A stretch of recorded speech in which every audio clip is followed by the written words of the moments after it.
নমস্কাৰ বন্ধু বান্ধৱীসকল, আপোনালোকক দুনু ব্লগ আৰু অনিমা মিলি ফেচবুক পেজ আৰু ইনষ্টাগ্ৰামলৈ স্বাগতম জনাইছোঁ। আজি আমি মেঘালয়লৈ পৰিয়ালে ফুৰিবলৈ যাম বুলি ওলাইছোঁ। এয়া আমি পেকিং কৰিলোৱেই, অলপ পাছতে আমি ওলাই যাম। এই দুনু মুমুকুৱা তৈয়াৰ কৰি থকা হৈছে আৰু তেওঁলোকৰ যাৱতীয় কাপোৰ কানিবোৰ ভৰাই মেলি এয়া আমি গাড়ীত ডিকিত ভৰাই দিছোঁ। আমি এয়া যাত্ৰা আৰম্ভ কৰিলোঁ।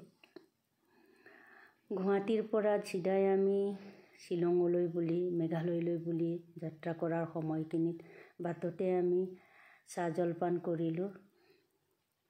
চাহ জলপান কৰাৰ পাছত আমি গাড়ীত গৈ আছোঁ আৰু গাড়ীৰ ভিতৰৰ পৰাই দুয়োপাৰে প্ৰাকৃতিক সৌন্দৰ্যবোৰ চাই কিমান ভাল লাগিছে, এয়া আপোনালোকক ভাষাৰে বৰ্ণনা কৰিব নোৱাৰি।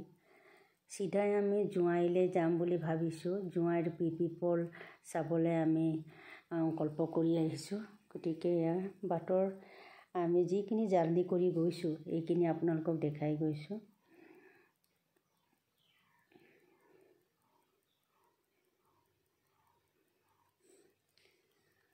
চাৰিওফালে স্বৰ্গতকৈও বেছি সুন্দৰ জেগা আমি চাই গৈ আছোঁ, চকু নমাবই পৰা নাই।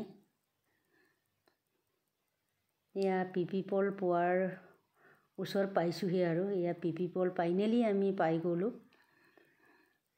এয়া পিপল।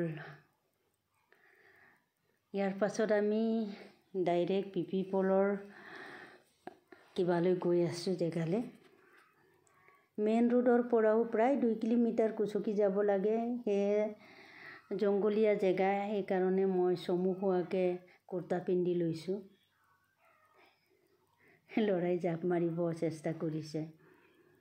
আমি এনেকৈ আগবাঢ়ি গৈ আছোঁ পিপললৈ। তাৰ পাছত আমি পিপলৰ তললৈকে নামি গৈছোঁ। বাহ, এয়া চাওকচোন, স্বৰ্গতকৈ সুন্দৰ জেগা। বহুত ওপৰৰ পৰা ৱাটাৰফলবোৰ পৰি আছে। এনেকৈ আমি কেমেৰাই ঢুকি পোৱালৈকে আমি চাইছোঁ আৰু পিপলৰ চাৰিওফালে আপোনালোকক দেখুৱাইছোঁ কিমান সৌন্দৰ্য আছে, কিমান ধুনীয়া।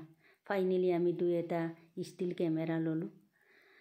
আপোনালোকে এই ভ্ৰমণ ভাল লাগিলে, ব্লগটো ভাল লাগিলে আপোনালোকেও যাবলৈ চেষ্টা কৰিব আৰু মোৰ চেনেলটো ছাবস্ক্ৰাইব কৰিব আৰু ধন্যবাদ।